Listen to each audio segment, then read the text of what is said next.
जब भगवान शिव के पांचों मुख से ओम शब्द गूंज उठा तब ब्रह्मा विष्णु चकित रह गए। तब शिव ने बाड़ी के द्वारा ओम का अर्थ बताते हुए कहा, यह एक प्रणव अक्षर है, इसमें उकार अकार मकार है। अज्योति है शिवलिंग की अर्थात शिव है जो श्राग वेद है। उकारोपकार ज्योति का मध्य भाग है जो यजुर्वेद है।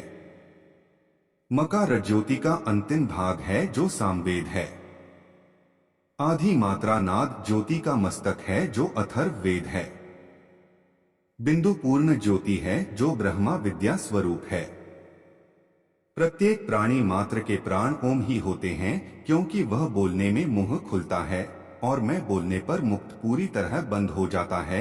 यह स्वास्थ्य की क्रिया है और जब हम उनको पूरी ध्वनि के साथ बोलते हैं तो हमारी संपूर्ण इंद्रियों में कंपन सुनाई देता है।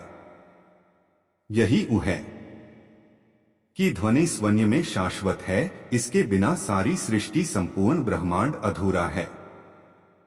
अगर मंत्रोच्चारण करते समय की ध्वनि उच्चारित न की जाए तो मंत्रोच्चारण अधूरा रहता है। में मानव जीवन का सार छिपा हुआ है। इसका नाद सभी से अलग विशेष है। जब आप ध्यान की चरम अवस्था में पहुंचते हैं तब आपको की ध्वनि स्वयं सुनाई देने लगती है। भगवान शिव का पर्याय है, उनका प्रतीक है कि ध्वनि शांत भी है और तीव्र भी है। अगर शांत मन से की ध्वनि को सुना जाए तो उसे सुनने पर आत्मिक सुकून की अनुभूति होती है। यह ध्वनि संपूर्ण सृष्टि और ब्रह्मांड में व्याप्त है, इसलिए कि ध्वनि को ईश्वर के समानार्थ बताया गया है। संसत वेदों में का व्याख्या की गई है।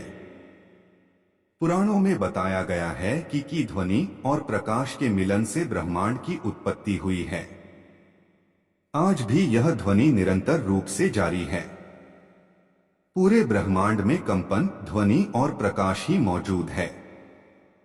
जिस दिन सूर्य की ऊर्जा भी समाप्त हो जाएगी उस दिन भी केवल की ध्वनि और प्रकाश ही उपस्थित होगा। का अर्थ और उच्चारण। का उच्चारण तीन ध्वनियों से मिलकर बना है। इनका अर्थ वेदों में भी बताया गया है। अक उ म इन तीन शब्दों से मिलकर बना है। यह तीनों अक्षर तीनों देवों से संबंधित हैं। अ आकार, उ ओंकार और म मकार है।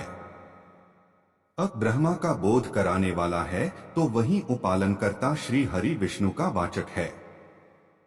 म रुद्र यानी शिव का वाचक है।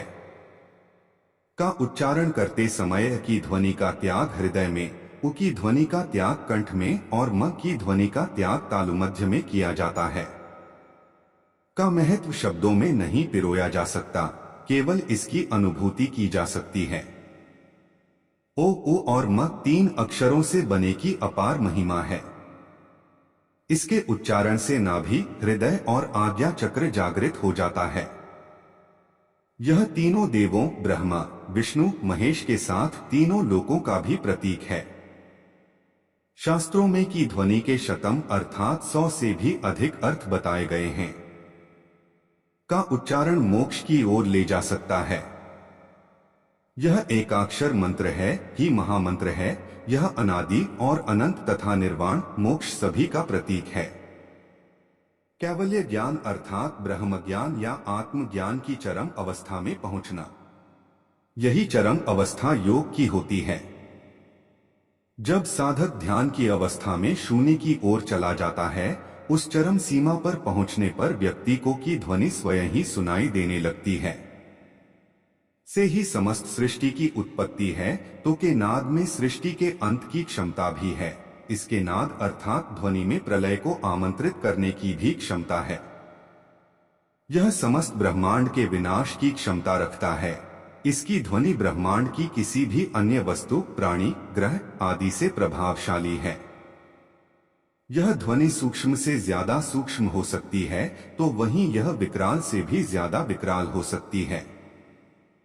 जबकि ध्वनि स्वत सुनाई देने लगती है। जब सतत रूप से का जाप किया जाता है तो आप पूर्णतया ध्यान की अवस्था में रहते हुए की ध्वनि का उच्चारण किया जाता है। तो एक समय ऐसा आता है जब साधक ध्यान की चरम सीमा में पहुंच जाता है, उस समय साधक को उच्चारण करने की आवश्यकता नहीं पड़ती, उसे स्वतः ही यह ध्वनि सुनाई देने लगती है।